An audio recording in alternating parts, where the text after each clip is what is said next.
Olá a todas e todos, muito bem-vindos. A ideia é que hoje a gente discuta um pouco do que foi o processo de transição do feudalismo para o capitalismo.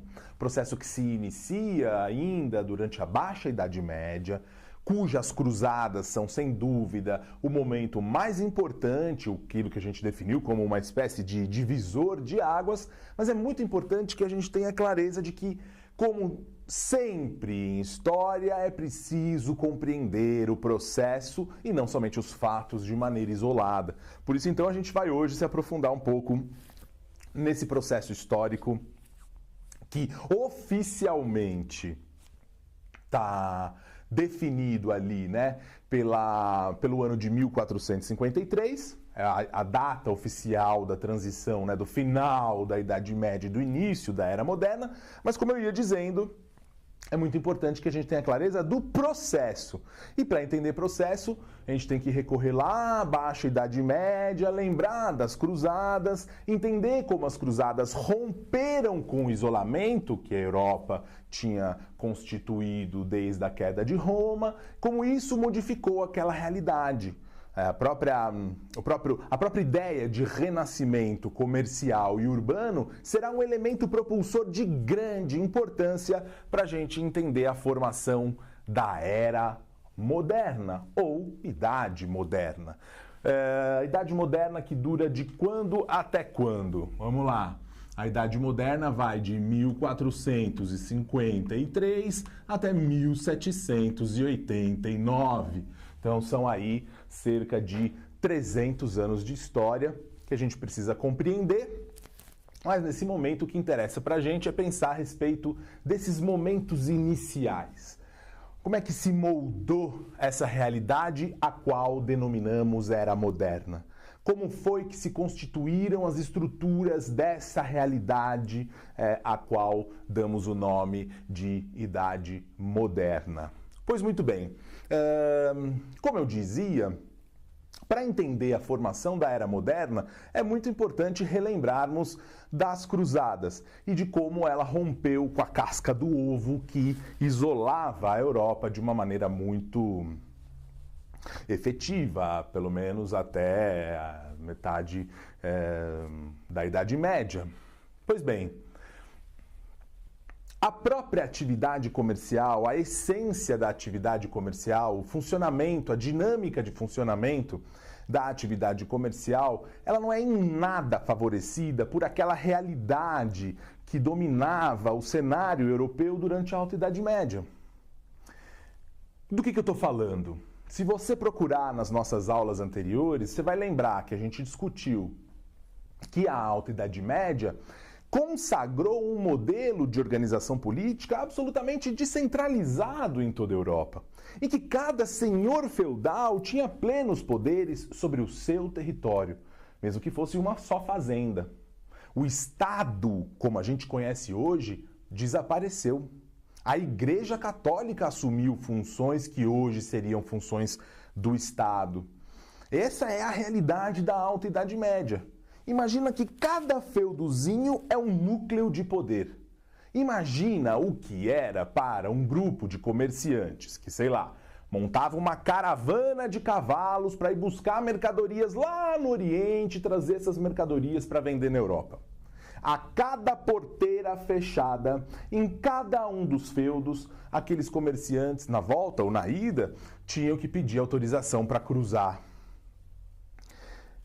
Isso faz com que cada senhor feudal, ao depender do humor naquele dia, autorize ou não autorize, cobre uma tarifa ou outra tarifa muito mais alta.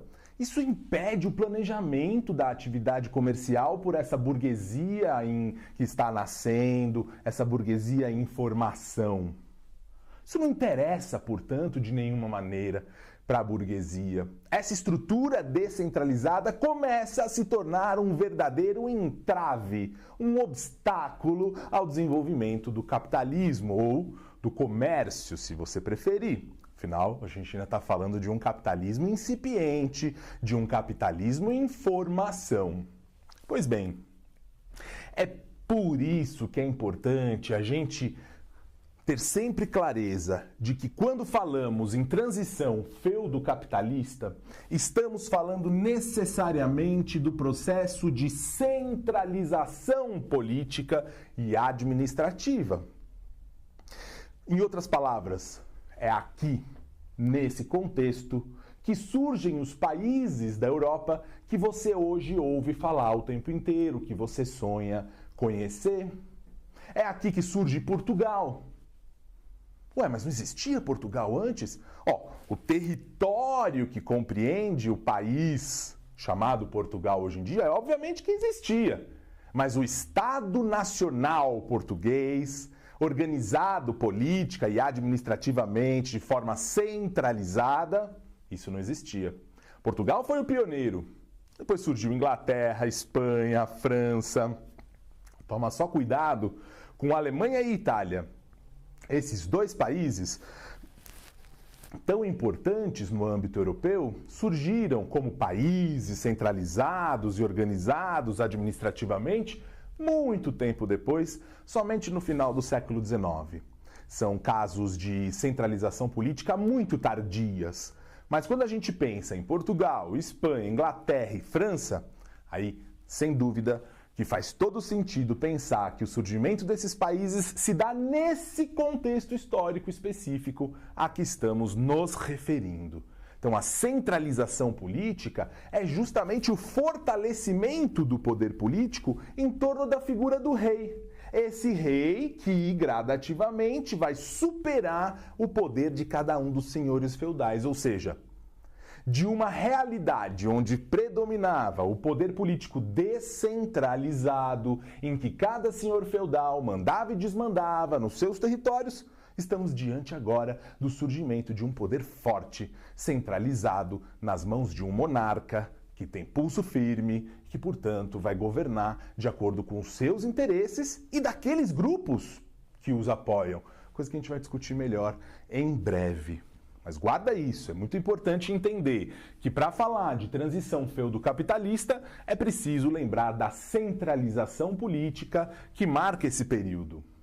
Evidente que eu estou falando do período em que se desenvolveu o capitalismo na sua primeira fase, a fase comercial, a que denominamos mercantilismo. Guarda mais essa informação porque ela também vai ser útil para a gente nas próximas aulas. Ou seja, a gente ainda vai esmiuçar esse processo de centralização política e o surgimento do regime monárquico absolutista. A gente ainda vai explorar melhor a formação do capitalismo comercial ou o chamado mercantilismo.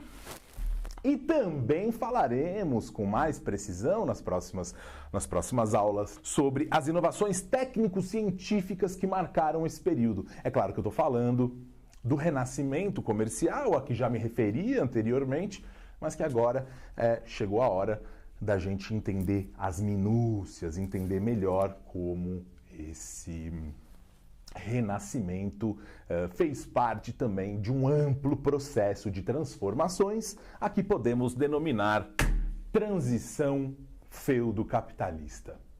É isso, muito obrigado e até a próxima.